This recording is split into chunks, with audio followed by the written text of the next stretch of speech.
ఓం గం గణాధిపతే నమ. హాయ్ అండి, అందరికీ నమస్కారం. మనం ఈరోజు ఈ వీడియోలో శుక్రవారం నాడు ఈ 3 పరిహారాలను పాటించినట్లయితే లక్ష్మీదేవి అనుగ్రహం కలిగి ఆర్థిక ఇబ్బందుల నుండి గట్టెంకవచ్చును. ఆ పరిహారాలు ఏంటో మనం ఇప్పుడు ఈ వీడియోలో తెలుసుకుందాం. ఈ వీడియో కనుక మీకు నచ్చినట్లయితే లైక్ చేయండి, షేర్ చేయండి, సబ్స్క్రైబ్ చేసుకోండి. ఈ వీడియో లాస్ట్ వరకు స్కిప్ చేయకుండా చూడండి. Please subscribe me, support me. Thank you for watching. ఈ రోజుల్లో ధనం మూలం ఇదం జగత్ అనే విధంగా ఉంది. ధనం ఉంటేనే మనం ఏ పనైనా సక్సెస్ఫుల్గా పూర్తి చేయగలము. అలాంటి ధనము మన చేతిలో ఎప్పుడూ ఉండాలంటే శుక్రవారం నాడు ఈ 3 పరిహారాలను మనం పాటించి తీరాల్సిందే. ఈ పరిహారాలను చేయడం వల్ల మనం ఆర్థిక ఇబ్బందుల నుండి గట్టెక్కవచ్చును.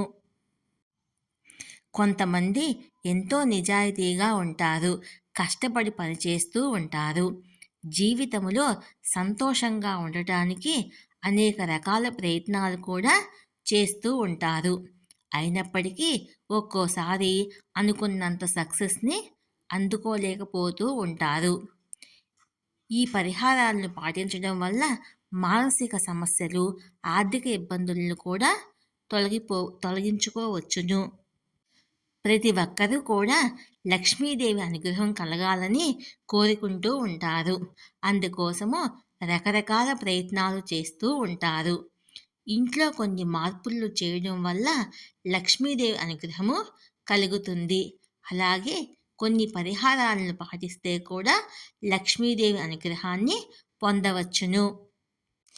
కెరియర్లో కానీ బిజినెస్లో కానీ ఒక్కోసారి ఇబ్బందులు వచ్చే అవకాశాలు ఉంటుంది. అదృష్టం కూడా కలిసి రాదు. లక్ష్మీదేవి అనుగ్రహం కలగాలంటే కొన్ని పరిహారాలను పాటించడము మంచిది. శుక్రవారం నాడు లక్ష్మీదేవి అనుగ్రహం కలగడానికి ఇలా చేయడము చాలా మంచిది.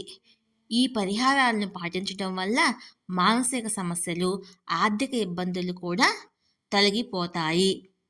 శుక్రవారం నాడు లక్ష్మీదేవి అనుగ్రహం పొందడానికి మనం ఏ పరిహారాలు పాటించాలో మనం ఇప్పుడు తెలుసుకుందాము. రూపాయి కాసుతో లక్ష్మీదేవి అనుగ్రహాన్ని పొందవచ్చని మీకు తెలుసా? అది ఎట్లాగో మనం ఇప్పుడు తెలుసుకుందాము. రూపాయి కాసుతో లక్ష్మీదేవి అనుగ్రహాన్ని పొందవచ్చు. 1 రూపాయి కాసు తీసుకొని శుక్రవారం నాడు లక్ష్మీదేవి పాదాల వద్ద పెట్టండి. పువ్వులు, అష్టగంధం మొదలైన వాటితో ఆ కాసుకు పూజ చేయండి. లక్ష్మీదేవి అనుగ్రహాన్ని పొందడానికి తర్వాత రోజు రూపాయి కాసుని ఒక ఎర్రటి గుడ్డలో కట్టి మీ వద్ద ఉంచుకోండి. శుక్రవారం నాడు ఈ పరిహారాన్ని పాటించడం వల్ల దురదృష్టం తొలగిపోయి అదృష్టం కలుగుతుంది. ఇక 2వ పరిహారము, గవ్వలతో ఈ పరిహారాన్ని పాటించాలి. ఇలా చేయడం వల్ల లక్ష్మీదేవి అనుగ్రహము సులభంగా కలుగుతుంది. వ్యాపారములో సరిగ్గా లాభాలు రాకుండా ఆర్థిక ఇబ్బందుల్ని ఎదుర్కొన్నట్లయితే శుక్రవారం నాడు ఒక పసుపు రంగు గవ్వం తీసుకొని ఎర్రటి గుడ్డలో పెట్టి ఆ క్లాత్ని చుట్టండి. ఇంటి బీరువాలో కానీ, షాపులో కానీ, క్యాష్ బ్యాగ్లో కానీ పెట్టండి. నెల రోజుల పాటు దీన్ని ఉంచండి. శుక్రవారం నాడు లేదంటే పౌర్ణమి నాడు దీన్ని పూజిస్తూ ఉండండి. ఇలా చేయడం వల్ల కాసుల వర్షం కురుస్తుంది.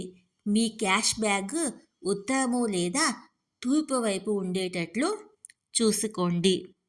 ఇలా చేయడం వల్ల లక్ష్మీదేవి అనుగ్రహము కలుగుతుంది. ఇక 3వ పరిహారము, మట్టి కుండ బియ్యంతో పరిహారము. శుక్రవారం నాడు ఒక చిన్న మట్టి కుండను తీసుకొని దానిలో బియ్యం వేయండి. ఆ తర్వాత అందులో 1 రూపాయి కాసు, పసుపు ఉండ వేయండి. దీన్ని మూత వేసి లక్ష్మీదేవి ఆశీస్సులు తీసుకొని పండితులకు దానం ఇవ్వండి. ఈ విధంగా ఆచరించినట్లయితే ఆర్థిక ఇబ్బందుల నుండి బయటపడవచ్చు, సంతోషంగా ఉండవచ్చు. పైన చెప్పిన పరిహారాల్లో ఏదో ఒక పరిహారాన్ని పాటించి లక్ష్మీదేవి యొక్క సంపూర్ణమైన అనుగ్రహాన్ని పొంది ఆర్థిక ఇబ్బందుల నుండి బయటపడవచ్చు. ఈ వీడియో కనుక మీకు నచ్చినట్లయితే లైక్ చేయండి, షేర్ చేయండి, సబ్స్క్రైబ్ చేసుకోండి. Please subscribe me, support me. Thank you for watching.